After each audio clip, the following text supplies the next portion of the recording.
कि इस बार नरेंद्र का रिकॉर्ड टूटना चाहिए। और मैंने वादा किया था कि भूपेंद्र नरेंद्र का रिकॉर्ड तोड़े, इसलिए नरेंद्र जी जान से मेहनत करेगा।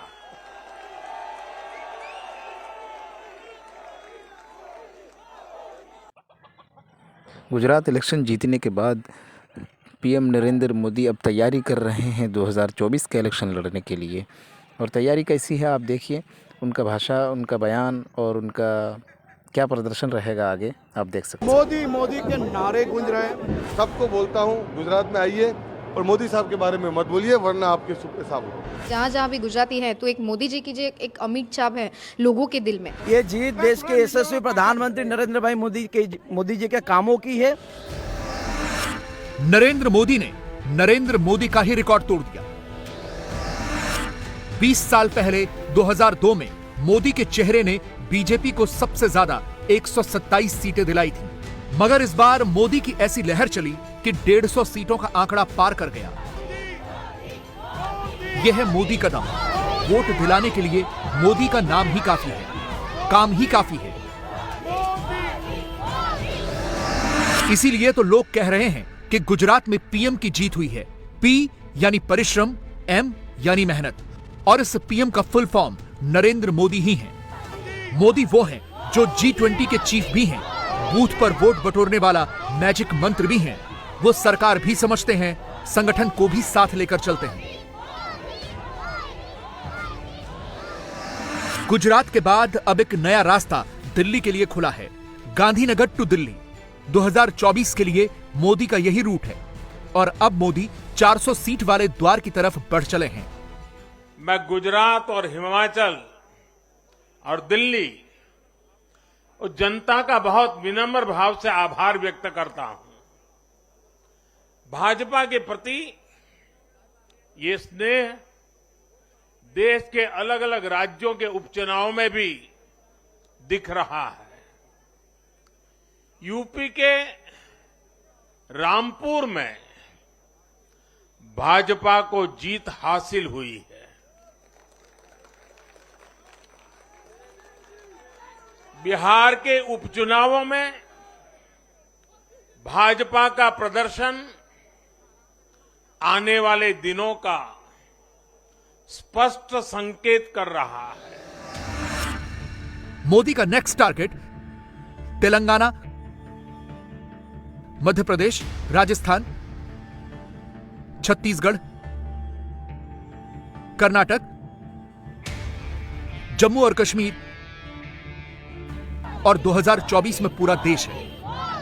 ये दिखाता है कि आने वाले 25 साल सिर्फ और सिर्फ विकास की राजनीति के ही है। भाजपा को मिला जनसमर्थन नए भारत की आकांक्षाओं का प्रतिबिंब है।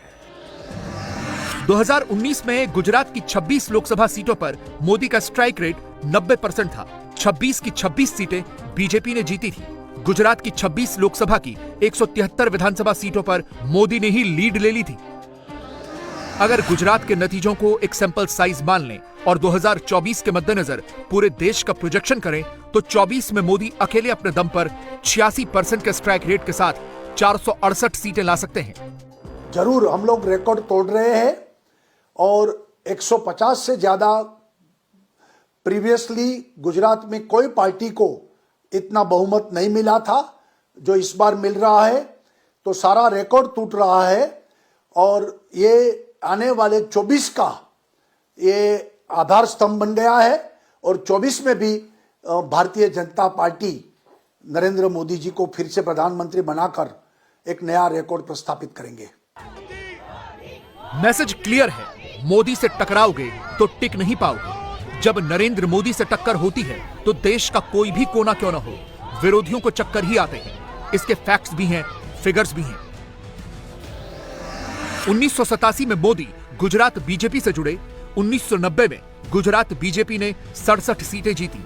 1995 में 121 सीट, 1998 में 117 सीट, 2002 में 127 सीट, 2007 में 117 सीट, 2012 में 115 सीट, 2017 में 99 सीट और अब 2022 में 150 प्लस सीट यानी 84% का स्ट्राइक रेट।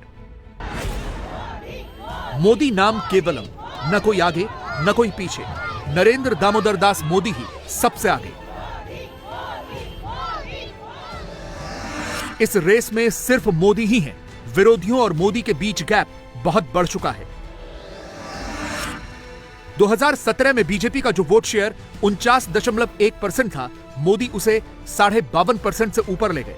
17 में जिस कांग्रेस को 41.4% वोट मिले थे, वो 22 में 27.32% पर लुढ़क गई, यानी 14% का नेट लॉस। 17 में जिस आम आदमी पार्टी को 0.1% वोट मिले थे, वो 22 में करीब 13% पर पहुंच गई, मगर कोई बड़ा परिवर्तन नहीं कर पाई। यानी सही मायनों में मोदी ही जीत के सारथी हैं, सारे विरोधियों पर बहुत भारी हैं। गुजरात के इतिहास का सबसे प्रचंड जनादेश भाजपा को देकर गुजरात के लोगों ने नया इतिहास बना दिया है। 2.5 दशक से निरंतर सरकार में रहने के बावजूद इस प्रकार का प्यार अभूतपूर्व है, अद्भुत है। लोगों ने जाति, वर्ग, समुदाय और हर तरह के विभाजन से ऊपर उठकर भाजपा को वोट दिया है। हिंदुस्तान की सियासत में 2 साल रिकॉर्ड बनाने वाले साल थे। पहला 1984 और दूसरा 1985। 84 में जब लोकसभा के चुनाव हुए तो नया रिकॉर्ड बना। 404 सीटों के साथ राजीव गांधी ने सरकार बनाई। 1985 में जब गुजरात विधानसभा चुनाव हुए तो 149 सीटों के साथ कांग्रेस ने सरकार बनाई। और तो और किसी बड़े राज्य में इतनी बड़ी जीत सिर्फ कांग्रेस को मिली थी, वो भी 71 साल पहले 1951 के यूपी चुनाव में। 1951 में जब पहली बार 430 पदों के लिए चुनाव हुए, तब कांग्रेस ने 429 कैंडिडेट उतारे थे। इनमें से 388 उम्मीदवार जीत गए। उस वक्त 12 राष्ट्रीय पार्टियां, 2 राज्य स्तर की पार्टी और 1006 निर्दलीय चुनाव लड़ रहे थे, लेकिन कांग्रेस 90% से भी ज्यादा सीट जीतने में कामयाब हुई। उस वक्त कांग्रेस के सामने सबसे बड़ी पार्टी थी सोशलिस्ट पार्टी, जिसके 349 में से सिर्फ 20 कैंडिडेट जीते थे। बड़ी बात यह है कि तब कांग्रेस को 48% वोट मिले थे, जबकि इस बार बीजेपी को 52% से ज्यादा वोट मिले हैं। बीजेपी 182 में से करीब 87% सीट जीतने में कामयाब हो गई है, यानी वोट शेयर के हिसाब से ये जीत उससे भी बड़ी है। जब महामारी के घोर संकट के बीच बिहार में चुनाव हुए थे, तो जनता ने भाजपा को भरपूर आशीर्वाद दिया। जब महामारी के संकट से बाहर निकलते हुए असम, यूपी, उत्तराखंड, गोवा, मणिपुर एक के बाद एक चुनावों में जनता ने भारतीय जनता पार्टी को ही चुना। और आज जब भारत विकसित भारत के लक्ष्य की प्राप्ति के लिए आगे बढ़ रहा है, तो भी देश की जनता का भरोसा सिर्फ और सिर्फ भाजपा पर है।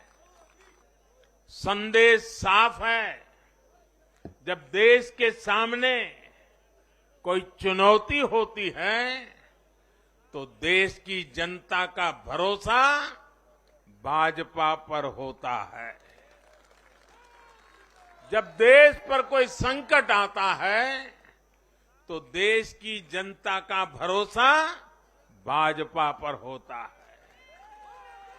जब देश बड़े लक्ष्य तय करता है, तो उनकी प्राप्ति के लिए देशवासियों का भरोसा भाजपा पर होता है। 1951 में देश की आजादी के बाद हुए पहले चुनाव में कांग्रेस के अलावा कोई और विकल्प शायद बहुत छोटा दिखाई पड़ता था, लेकिन 2022 में गुजरात की जीत के बाद बीजेपी की टक्कर में कोई दूसरा विकल्प नहीं दिखता है।